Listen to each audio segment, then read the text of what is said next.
Welcome back to the channel, episode 2 of grinding some cash games online, some cash game strategy for beginners. And yeah, thought I'd start rolling because games are decent. This guy's straddling over here, we're squeezing ace 10 off 5-way, we're 4-betting pocket 10s here against a guy who 3-bets too wide.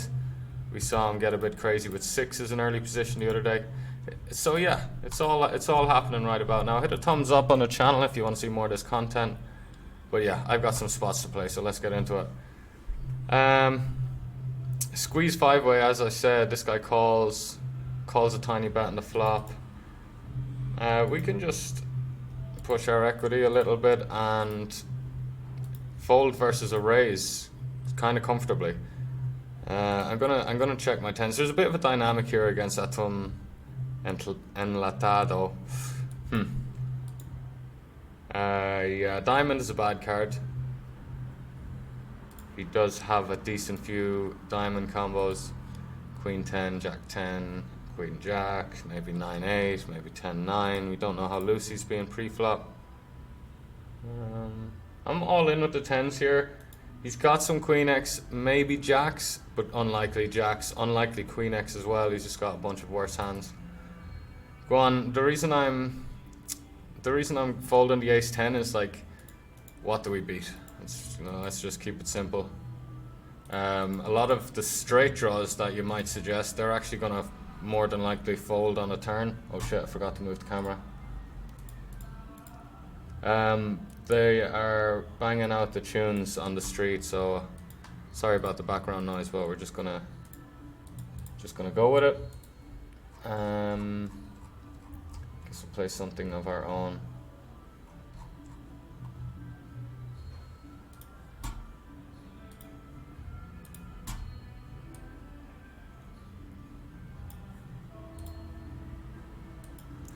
Alrighty, this guy's straddling as promised. Again, if you haven't watched the first videos, green tags are recreational / weaker players. Two kind of variations of that tag. Yellows are professionals. The reds are above average professionals. They're really good, tough ones. No red tags on the table. On the tables. So yeah, games are decent. Orange gets a bit more specific, but you'll figure out how this guy plays pretty quickly anyway.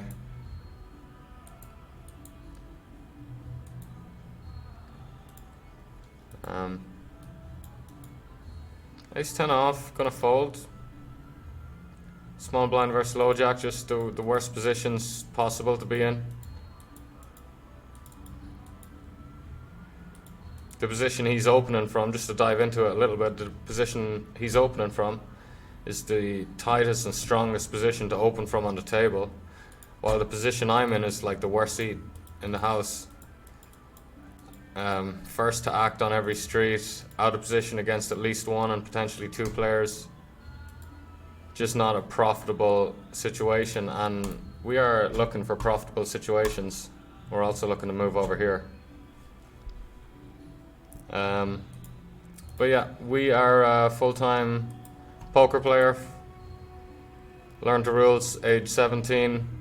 Learned how to play properly with friends. 4 or 5 of us would throw €5 in each. Started rapidly falling in love with the game. Created my first online account at 18. And 6 months after that, I'm like, I was pretty sure. I think I was always sure that I wanted to really give it a go and try and be a professional, but that soon turned into like, right, this is going to be my life. And then yeah, since 19, have been successful. I made money every year except, I've made money from tournaments every year, except for last year was my first losing year of my career actually. Was playing really high stakes at the start of the year, kind of punching above my weight a little bit. Quite aggressive bankroll management as well. Anyway, I'm going off on a tangent. Moral of the story, we're playing professional poker for 7 years, and we've been successful at it for 6 years. 25 years old now. Just gonna show down the 4s. Feel like he's not gonna fold 9s or 8s. He might if we bet massive, but yeah, we just show down. This guy with the back raise, alright mate. Alrighty.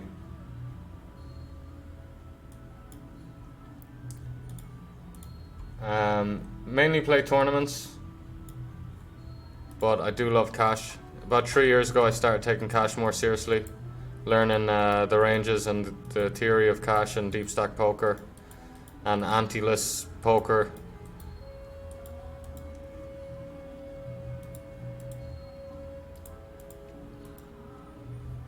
But yeah, I hope you get something valuable from this video. I'm sure you will. Whether you're already a regular, but definitely if you're a beginner and beyond. Ace Queen suited mandatory 3-bet. A lot of straightforward situations, including the C-bet with Ace 10. Ace Queen's just gonna call now. Something that I was looking at some pre-flop ranges today. Something that I'm not doing enough of is actually 5-bet jam and Ace Queen in a very specific spot of, if I'm in the small blind with Ace Queen suited and the button 3-bets, sorry, if the button opens and I 3-bet the small blind and then the big blind comes in for a 4-bet and the button gets out of the way, normally I just call Ace Jack suited, Ace Queen suited, King Queen suited. You know, we 3-bet the big blind, 4-bets in position, we get a good price, we peel. Actually looking at ranges today, there's a lot of all-in that happens with those hands. Just got reminded of that because here I got 4-bet and I was like, okay, no-brainer call. But I also thought the previous example was a no-brainer.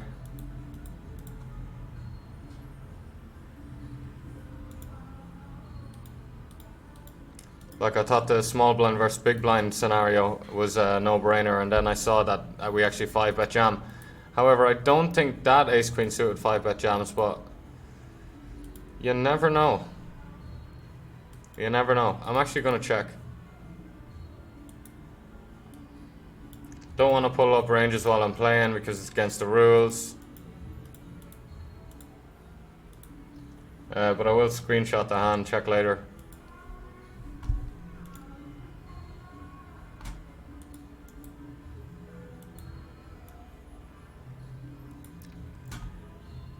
Okay, the first, just kind of like the same way I start off my sessions while there's no camera rolling. It does take me a while to get into it. And a while being 10 to 20 minutes normally, but I've already been playing today. But there's a similar effect when I start commentating while playing. The first few minutes is always a bit messier. Even in the first episode, I timed out like quite early on. But then after that didn't really time out anywhere else. And I think the same is going to happen today. Anyway, 3-bet pot with 7-6 suited versus under the gun. It is loose. It wouldn't be in the game theory ranges. But this guy's got a big luminous green tag slapped on his forehead. So let's play.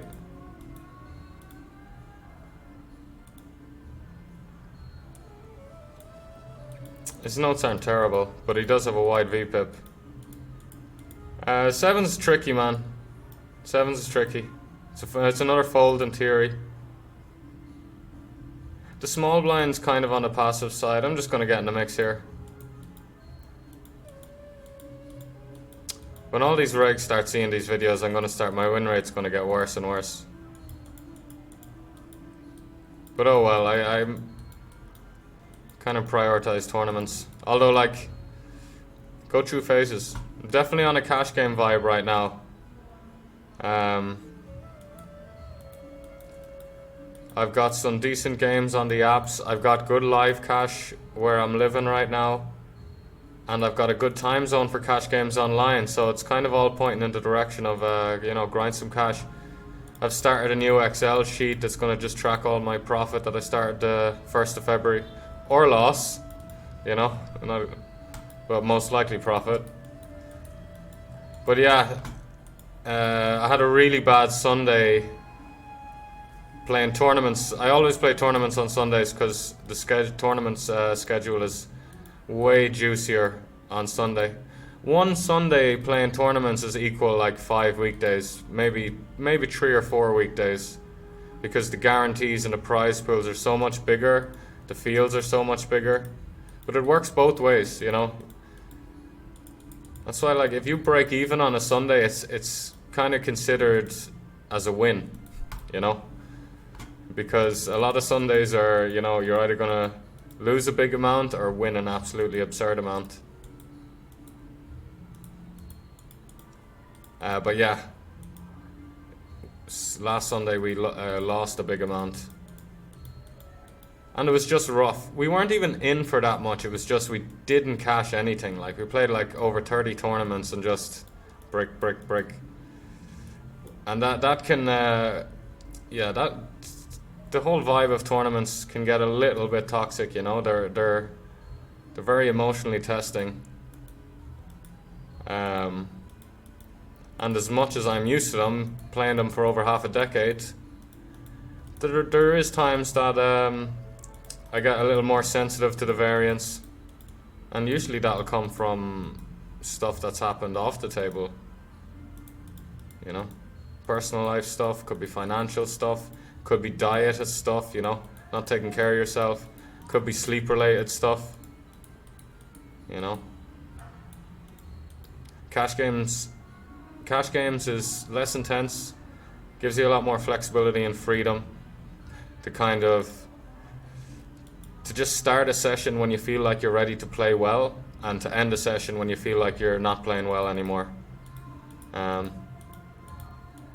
mean, you can start up a tournament session whenever you're feeling up for it, but it's much more of a commitment, of course. So yeah, cash games, and like, just strategically, the thing that draws me in from cash games is deep stack poker. You know, the type of tournaments that I liked were always like deep stack, non-PKO, kind of just vanilla ass, you know, old school Texas Hold'em. But yeah, playing really deep stacked in cash. Also, like, when I was earlier in my career, I kind of looked down on cash as being a little boring because of the tight ranges.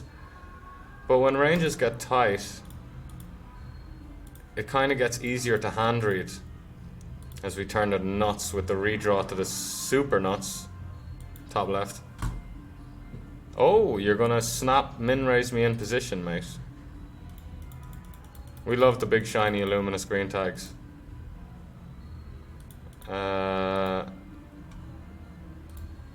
Okay. Well, he didn't really make our decisions that difficult at any point in the hand. That's what I don't know, I won't give him any shit. Him getting it in with 0% equity is enough, I think.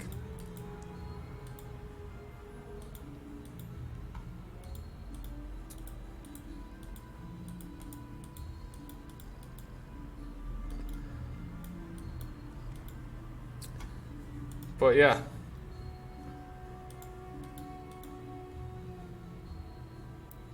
Good games, feeling good. Sometimes I tend to overdo the table count. But I have been 9 and 10 tabling. I mean, it'll sound like a lot to most of you, but you know, it's something that develops over the years.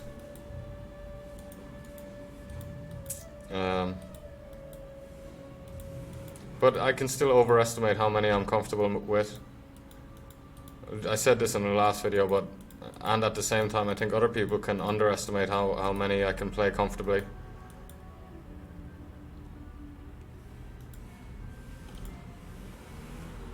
But I could easily upload one of these videos every day. Easily. So, I'm not sure how repetitive the content would get. This game is very deep and complex with endless scenarios, so it's the great thing about it. There's always new stuff coming up, new topics, new things to talk about. new questions to ask about your strategy. You know, questions to ask about what your opponents are doing. The game always evolves. Okay, we're going to big size the king 10. Something that I'm incorporating into my game a little bit is just looking at backdoor flush draws as just a green light to kind of put money in the pot, as simple as that sounds, to put more money in the pot than average. Like, to give you an example, like sometimes I'd think that a backdoor flush draw is the type of hand that you want to kind of check back and realize your equity. But at the end of the day, having a backdoor flush draw is extra equity, and a common theme that I see in solver outputs is the hands that are betting a little bit more are the ones with the backdoor flush draws. Every spot's different, and don't want to generalize too much because there is exceptions, but deep stacked, when you're deciding like what hands to check, what hands to bet, do we want to put money in, do we not? Usually that backdoor flush draw just nudges it on the side of let's start putting money in, or like let's have a bigger bet than normal, or let's put this hand into our big bet range. You get the picture. It wasn't perfectly explained.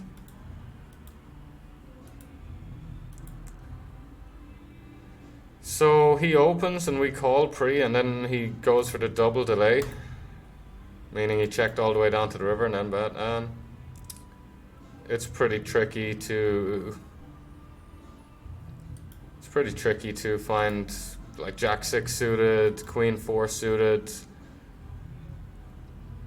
something like that, you know.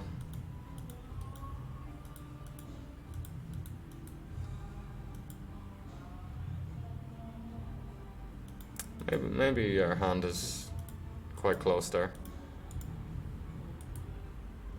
Ace 9 off. I think I'm just gonna fold in this specific lineup. King Queen I'm gonna 3-bet in this specific lineup.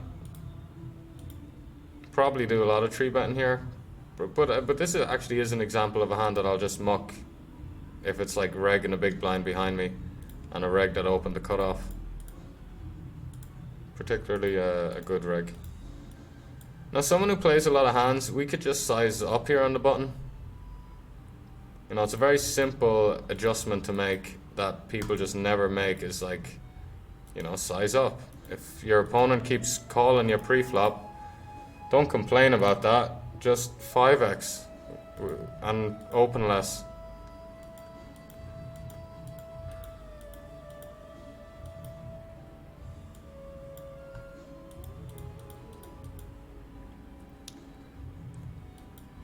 Lee Doc does like to multi-table.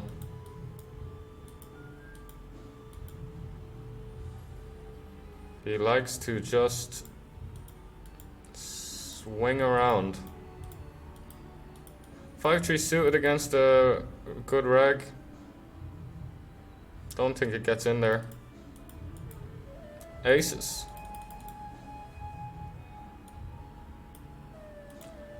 What is this 2.6 size? It's not just him who's been doing it. Whatever. You might see me play a little passive in spots.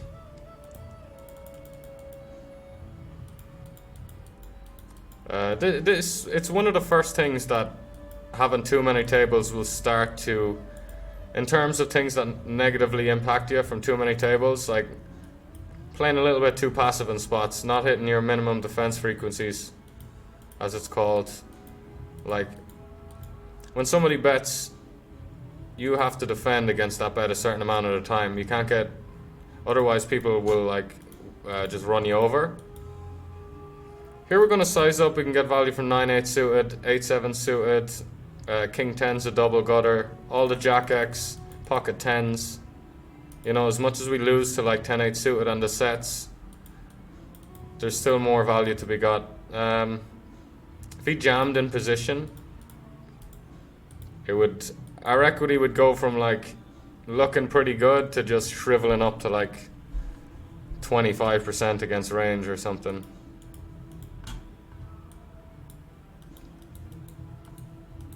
But I don't know why I'm even considering that. It's something that would rarely happen.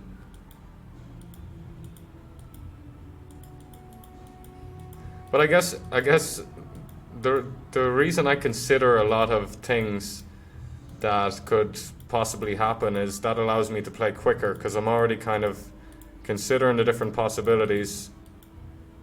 And I guess that kind of, you're forced to do that when you play a lot of tables.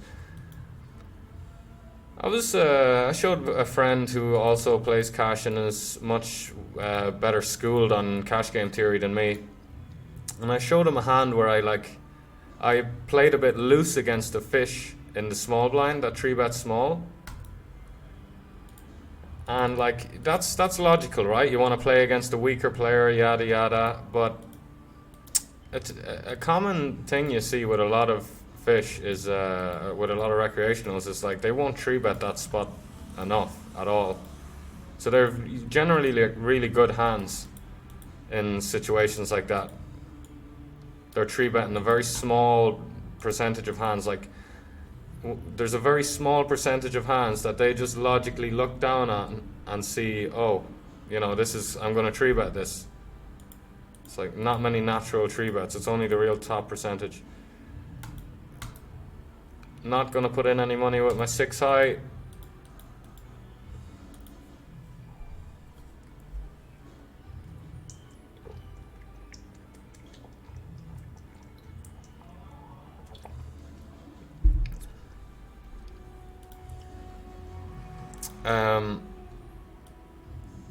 Decent sample on this guy. Well, it's not even that great of a sample, but relative. You don't get huge samples here on GG. You can't use your own HUD, and it just tracks. Their stats are just from this table, is what I'm trying to say. Okay, El Chapo, what's happening, mate? I'm gonna check raise you with the trips that I've got. He's gonna call. I'm gonna bomb turn. This will leave me with 58. Yeah, with about 90 in the middle. Come on, jam your jacks in position, mate. Freak out. Aw, freak out. Oh! Nearly spilled everything all over the place. Classic. Vintage me. 7-4 suited with the backdoor equity. I'm just gonna pitch. Pretty close. Could be a defend, but not a lot going on there. Even our backdoor flush draw can be dominated, and we're just hemorrhaging money out of position there. Not a lot of good turn cards at all. Still, it was a small size. The 43 VPIP is somewhat intimidating in terms of them, like, well, it depends. Some players are really loose passive. I'm actually going to stab this queen high flop. We've a lot of, we're probably peeling. Well, he doesn't know this, but we'd probably do a lot of 4-betting with queen 8, queen 9 suited. Now we're going to go for some dumbass low equity barrel. I unblock hearts, which is nice now. I unblock like ace jack, ace 10. And we can get him off some, whoa. Tens or jacks is really bad removal. Now I might just not take that.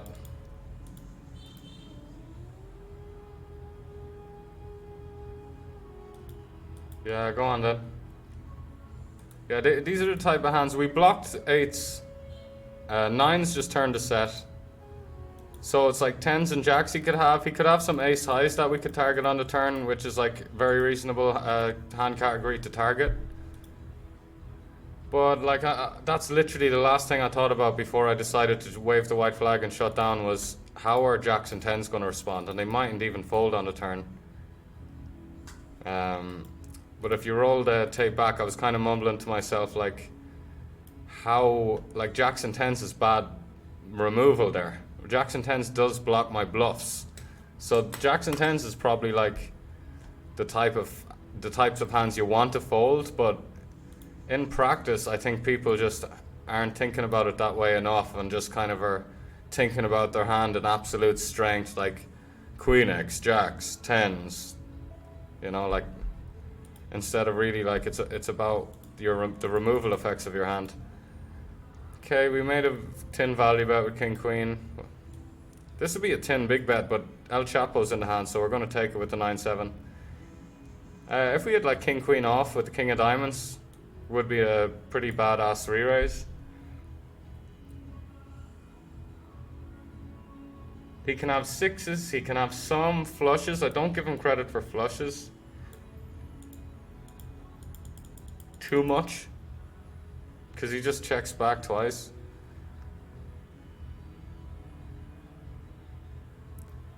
Pocket sixes I'm mostly concerned about. Maybe 6-5 suited as well, but that's only 2 combos. It's not opening 6-5 off. Go on, we'll keep him honest. Yeah, pocket sixes. Alrighty.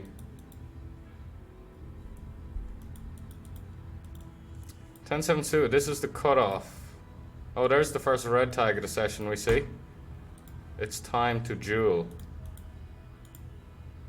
This guy looks weaker as well, Mr. MM Wang. Wow, this table just filled up nicely.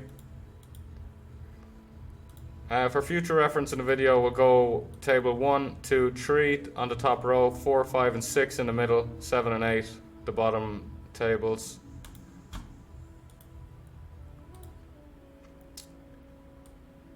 So here he limps and we check the big blind on table 1, I imagine. Oh, he could have just posted because he just sat down.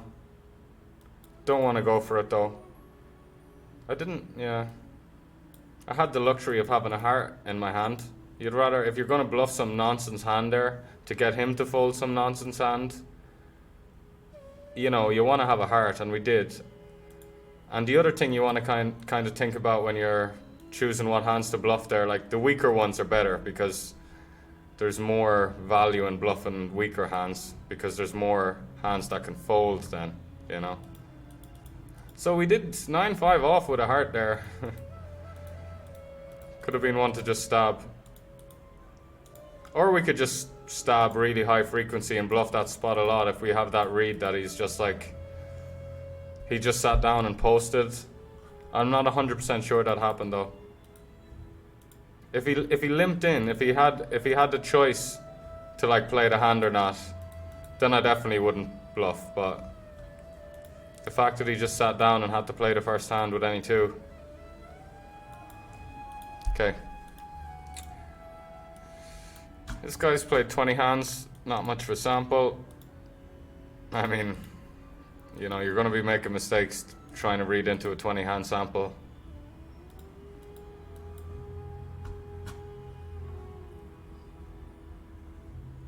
It's so rare that I would flat this spot. Yeah, let's not start deviating from what we know. Okay, gonna call ace-10 suited. Gutty to the nuts. We got kings on table 4. Raise into our Hong Kong buddy old pal. This is actually, the ace-king deuce is actually a mandatory call ace-10, I think. Backdoor not flush draw. This is a board I bomb a lot, ace-king 10. Like if I have queen 10 off, I might just overbet. I'm not sure with a hand as strong as kings, I want to start overbetting. Oh, wow, it's fucking donation central today. Fold the ace-10 now. Re-raise our kings, will we? Shall we? Yeah, just, you can say, oh, let him bluff, leave room to let him bluff, but how many people just bluff as a min raise after you've big bet this kind of board? He might be doing one of those. Maybe he's got a deuce and this is his strategy to like protect a deuce, a vulnerable deuce. Like 5 deuce of diamonds. How would 5 deuce of diamonds? Oh, would it turn to flush draw? I think a wild player like that would probably peel a hand with a backdoor flush draw on a pair though.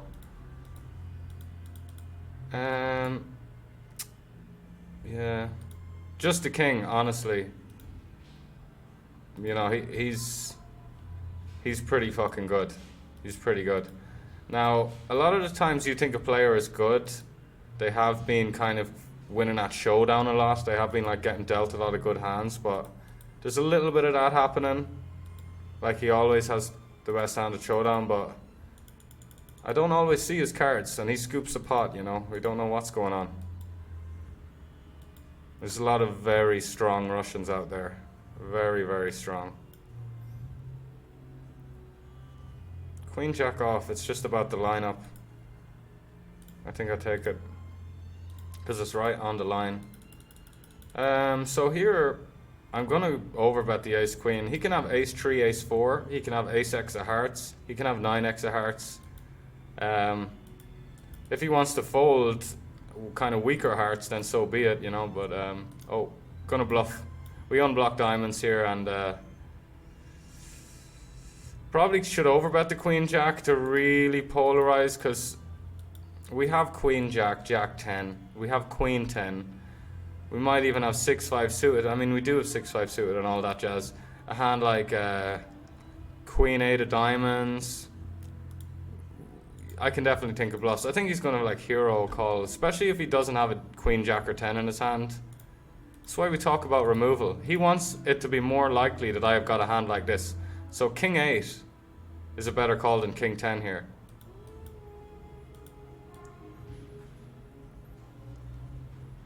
And that could have came down to him just having king 10 and saying, oh, I don't like having a 10 here. I'd rather not have a 10. Okay. Choose one of these tables to kick, actually. And today I'm feeling a bit off in some spots. Probably not fucking hydrated enough. Hello, my love.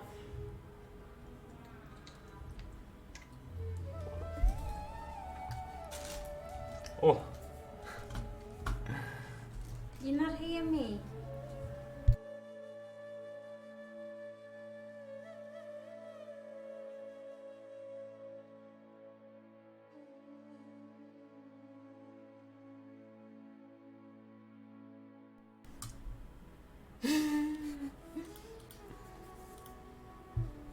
Okay, flapping boats.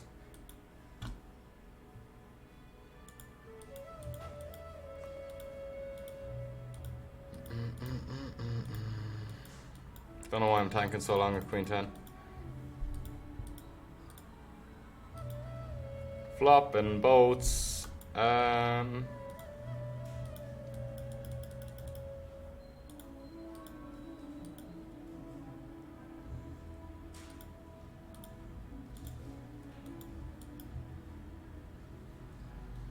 Okay, everyone's playing like an absolute walrus today.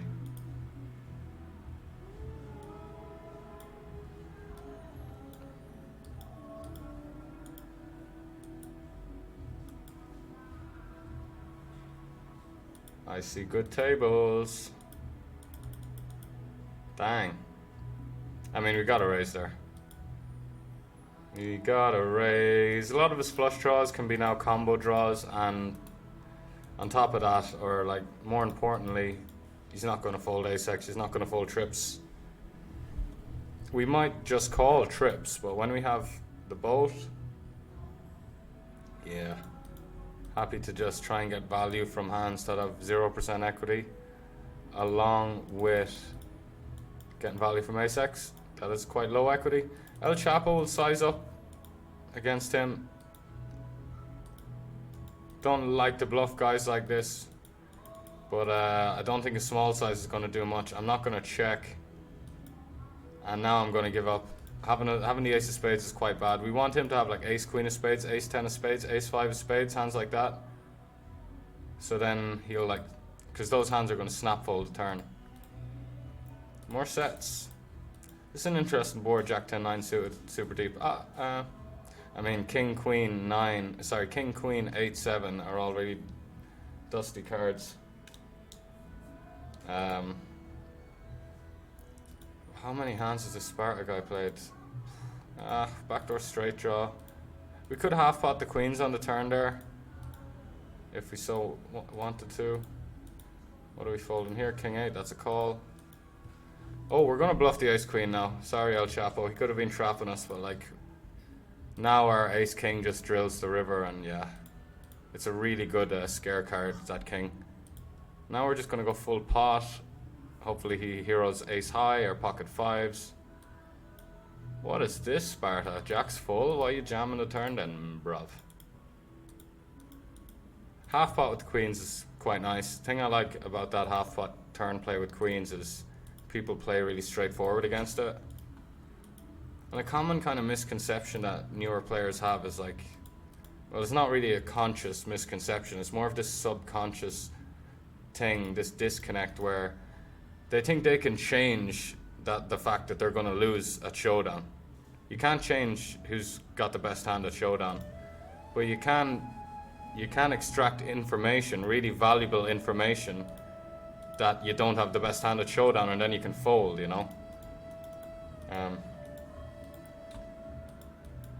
me try and explain that further. Sounds a little whack, but like, what's an example? What I'm trying to think of an example of.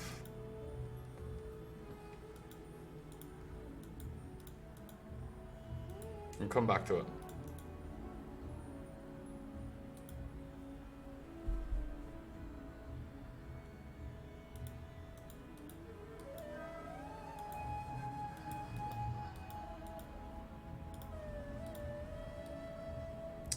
Jack 7 suited, gonna open. It's another close one. Kind of looked at who's in the big blind, etc.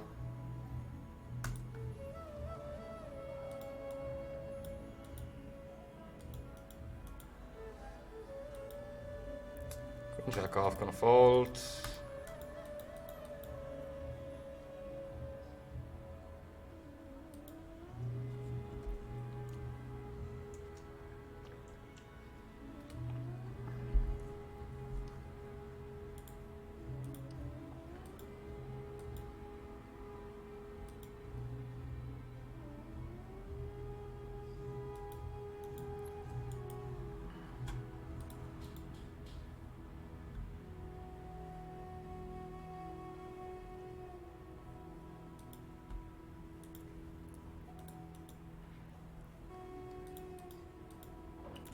Jimbo. Pretty sure Jimbo is a wreck.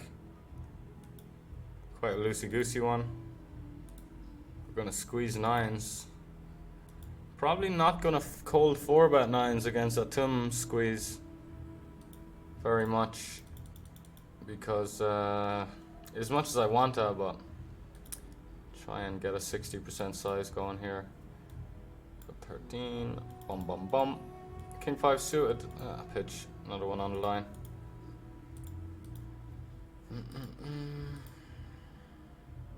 So we open King Jack +1 flats, or hijack flats I should say.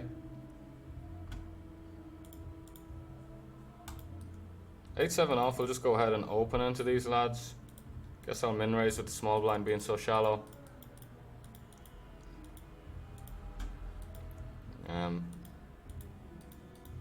Him having 20 bigs is, I mean, it's convenient for him to just go all in, completely realize all of his equity, you know, put the pressure on me. So when he's got that play available to him,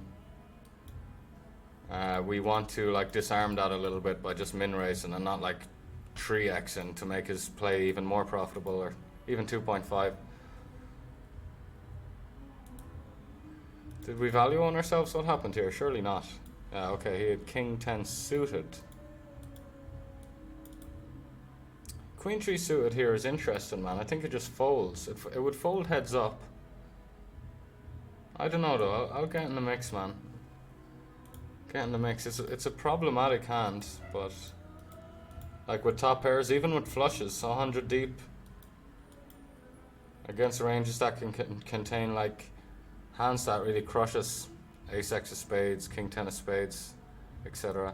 Sixes here, I'll just fold. Those pairs don't pure call, they mix. And the way I mix them is, the way I choose when to call, when to fold is just based on my opponent's sizing. Very, very simple.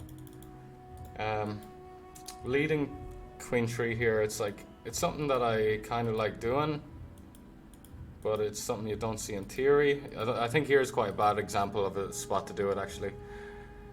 El Chapo, what are the stats saying? I know you're a bit nuts, mate, but what are the numbers saying?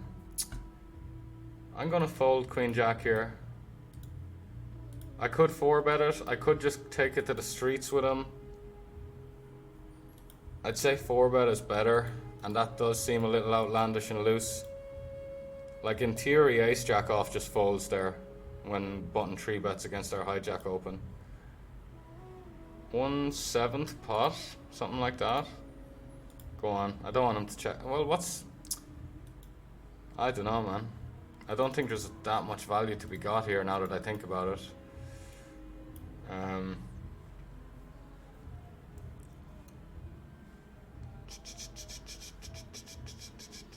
He's got a lot of better Queen X.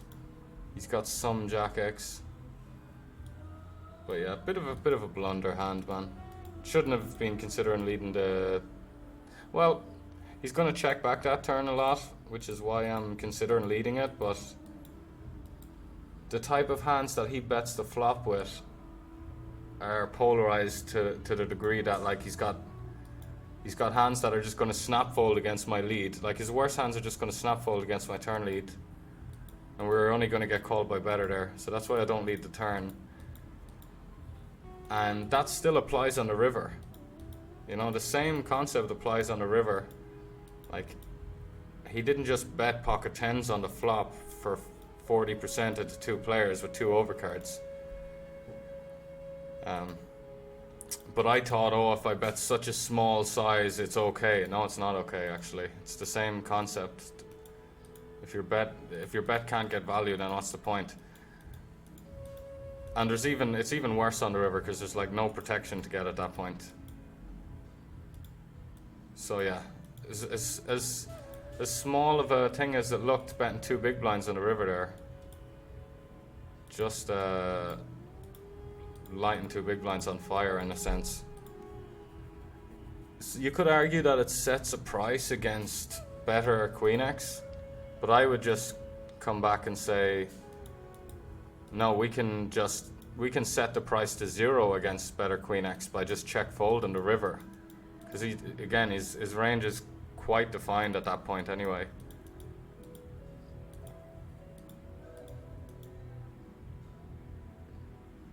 Maybe he could go bet check bet with some... I don't know. I don't really know how that flatten range works. Like I don't flat there. Flatten there isn't really a thing. This Queen 7 is going to be a multi-street barrel bonanza, I think, on table 7. And here we open pre-blind versus blind to 10-9. I got a little confused for a moment. Definitely just going to bluff river. This size will allow us to have Queen X. I guess he's got Queen X or King X. Queen X. Atom. I'll fold, mate. 8-7 suited will open. 8-5 suited probably as well. So El Chapo's coming in hot for the lead. The big blind will affect things if he calls or doesn't. I think when the big blind's out of the way, our equity just goes up when the big blind folds, right? The big blind folds out whatever potential equity he has, so our equity goes up enough. I think even on a texture like this, I would never do this unless it's like El Chapo.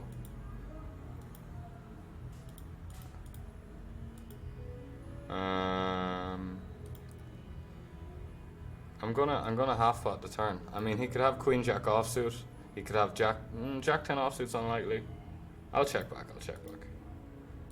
But like, he could still goof around with a hand like 9-8 suited and 9s and all this stuff. Like, timing out too many times. This is a pure fold, by the way, the King Queen. So it's not like we timed out of a hand we were supposed to play. So now we're gonna big bet, hope that he just got like Queen Jack or a Queen or something. Well, he had a snap fold. You see what I mean? Gonna go big on Ace Queen 6. And delayed big bet on the Queen 8-4-5.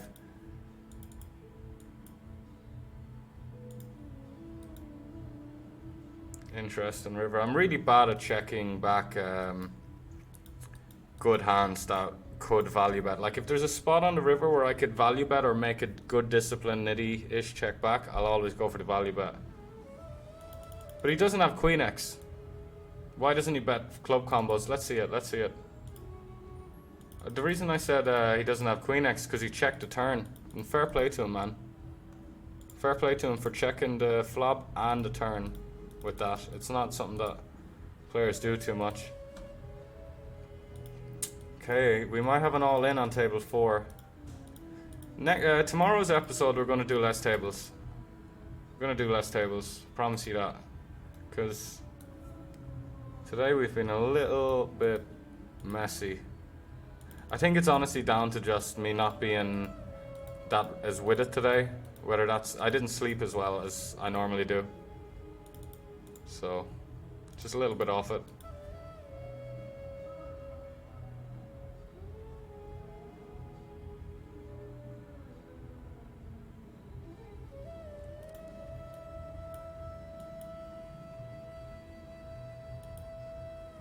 I'm not afraid to raise top set anymore because I've seen solver outputs that not only raise top set, but raise top set in position in some spots. I remember seeing some solution and it's like top set raises in position versus a bet in like a 3-bet pot, and I was like, wow, so unintuitive. So definitely they're out of position on that texture against El Chapo of all people. We're raising our top set, you better believe it. Queen Jack, close. Damn. Thank you for the nice hand. Go on, unfold.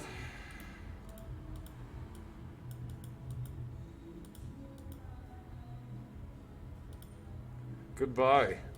Hit and run. Do we want to get frisky with El Chapo? Survey says yes. Also Ivan Zhang. Well, this isn't getting frisky. This is in the ranges anyway. But this is where Ace Jack starts to 3-bet. If this was hijack against low jack, it just pure folds in theory. El Chapo's going to get faced with another big bet. If we turn the combo draw goodness, like, that's not exactly the kind of draw, but unlike 5 or 4 of spades, check jam is a very sexy play. On the queen of spades, you might just... It's weird. It's weird. It is weird. Okay, let's play some heads up.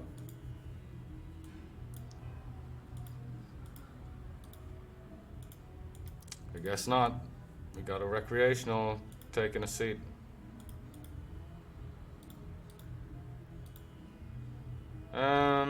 Very tempting to 4-bet now.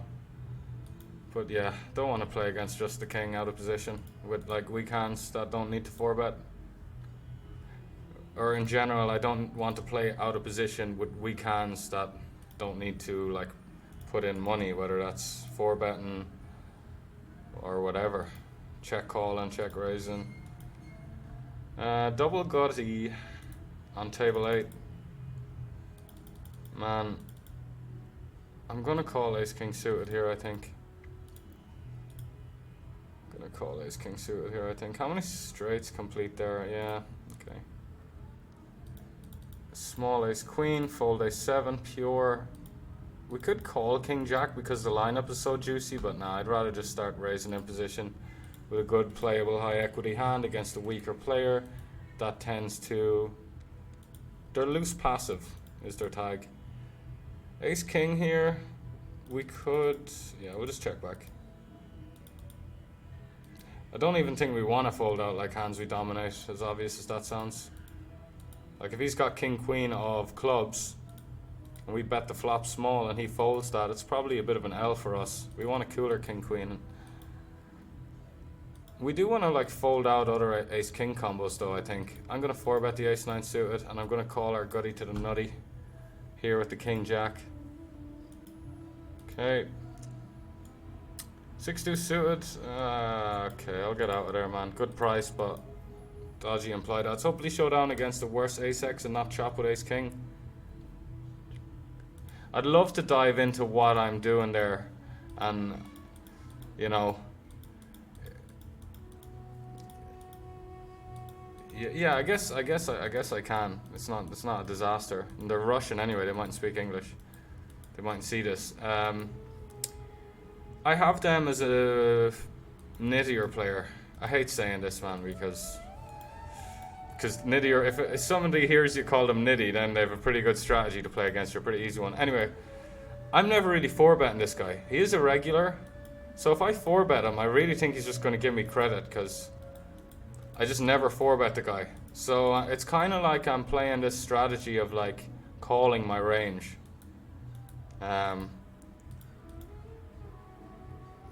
Because he's just a bit of a nit anyway, and like that kind of got confirmed by him, of course, showing up with Ace King on the river. But yeah, it's just kind of just protecting my call range. I mean, yeah. If it's a dynamic against a loose player where if I 4-bet they're gonna think that I'm up to something, then there's more value in 4-betting Ace King suited there, getting some value. But yeah. I think with the dynamic of like me never playing back at him, we've played a decent amount together. Anyway, I hope you get what I mean. It's actually something I learned from Tino Mulder, from like just eavesdropping. I wasn't exactly eavesdropping, like we had the same mutual friend and they were talking on the break of some EPT Barcelona tournament and I was listening to them.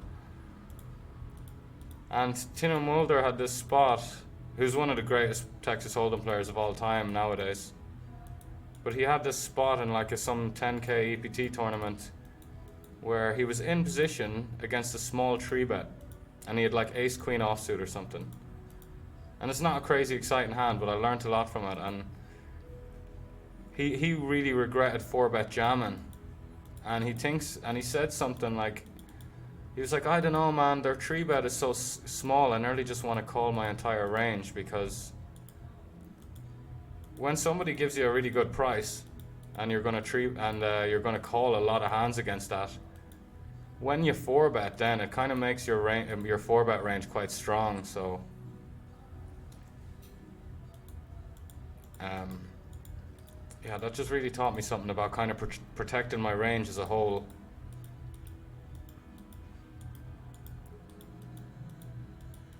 Because an extreme example, like let's say you're could have opened that Jack 4 suited in that lineup, but an extreme example, hang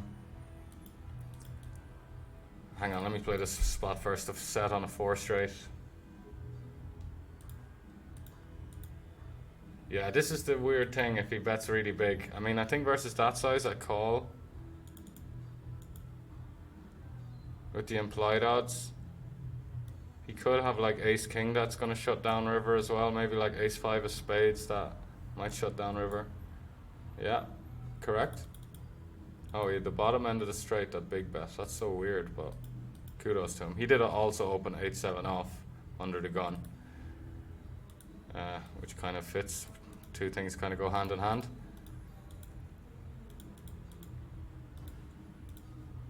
But yeah, the extreme example. If I sat on these cash tables and my 3-bet size for the session was going to be basically a min 3-bet, well, people would kind of cop onto it quite quickly and adjust. But for the first while, against those small 3-bets, people are going to call a lot because they're getting a good price, and they're also gonna 4-bet light way less. They're only when they 4-bet after getting a really good price on the call. Okay. If they 4-bet after getting a really good price on the call, you're gonna have a good idea that they just have it. And because they're not gonna protect that range, but they're not gonna just call their really good hands. They're going to fast play their good hands regardless of how good of a price you're giving them with your 3-bet. If they've got like pocket kings, they're going to re-raise.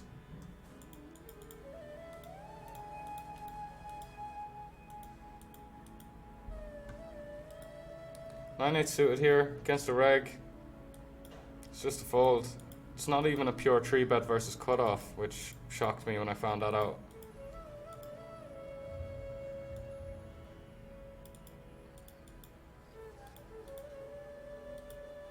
We'll keep the super deep philosophical chats for maybe episode 15 of this little series. Tomorrow we'll keep it a bit more simple and just talk about the hands we're playing and Just kind of get in the zone a bit more.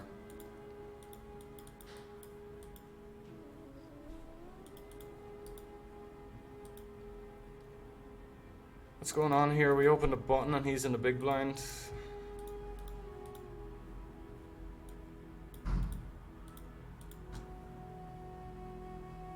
Yeah, we're nearly hitting that hour mark as well, which is the length of the first episode. Play one more big pot. We are winning today. Kind of trying to break that streak. If we have a losing session today, not that I give a shit, but just for you, the viewers, to know, if we had a losing session today, it would be 3 on the bounce. Which honestly, not to flex, but I don't really have 3 losing cash sessions in a row that often. You know, it's a much lower variance format. I said it at the start of the video. I've got good app games. I'm pretty sure I said it at the start of the video. I got good app games. I got good live poker, good live cash games running near me. I've got access to some good games, you know. So it would be nice to start turning that fact into cash. Oh, I have a cool little plan, by the way. Haven't played some live cash here in a good long while, and there's actually WPT coming here on March 9th to 21st. And I always have the same issue. I think a lot of us have the same issue for live tournament series, just getting the cash. I don't know. Maybe it's just me, but I'm always kind of asking my mates, hey, can you swap me cash, blah, blah, blah. But everyone needs it for the tournament series. So what I'm going to do, I have 2K cash. I'm going to hit the 2-5 and 5-10 games, which is very aggressive, I know, but we'll probably sit in the 2-5. And we're going to try and spin those $2,000 all the way up to a significant enough amount that we can just roll up to the WPT in March with a bunch of cash and just buy in directly without like bullshit card fees and like ATM fees and having to swap crypto at like really bad rates and all this shit. So yeah, it would be really cool to document that and start vlogging. Would be really cool, right? It would be like basically a spin-up challenge, like a bit of a live cash bankroll challenge, which would end in a big finale of me flicking all the tournaments and like seeing what we can make happen and keep a lot of my own action. Because that way as well, if I spin up a lot of cash, I won't have to sell action. Gonna check raise this ace-9. And we'll leave this ace-9 as the last hand of the session. I know we're sitting out in the big blind, but you're not able to, on GG you can't just pick and choose where you want to sit out. It's global sit out or nothing. And to make matters even worse, if you're playing tournaments, it sits you out on all the tournaments as well. Sort it out, GG. Now we gotta do this. So yeah, I'm gonna check the ace-9 now.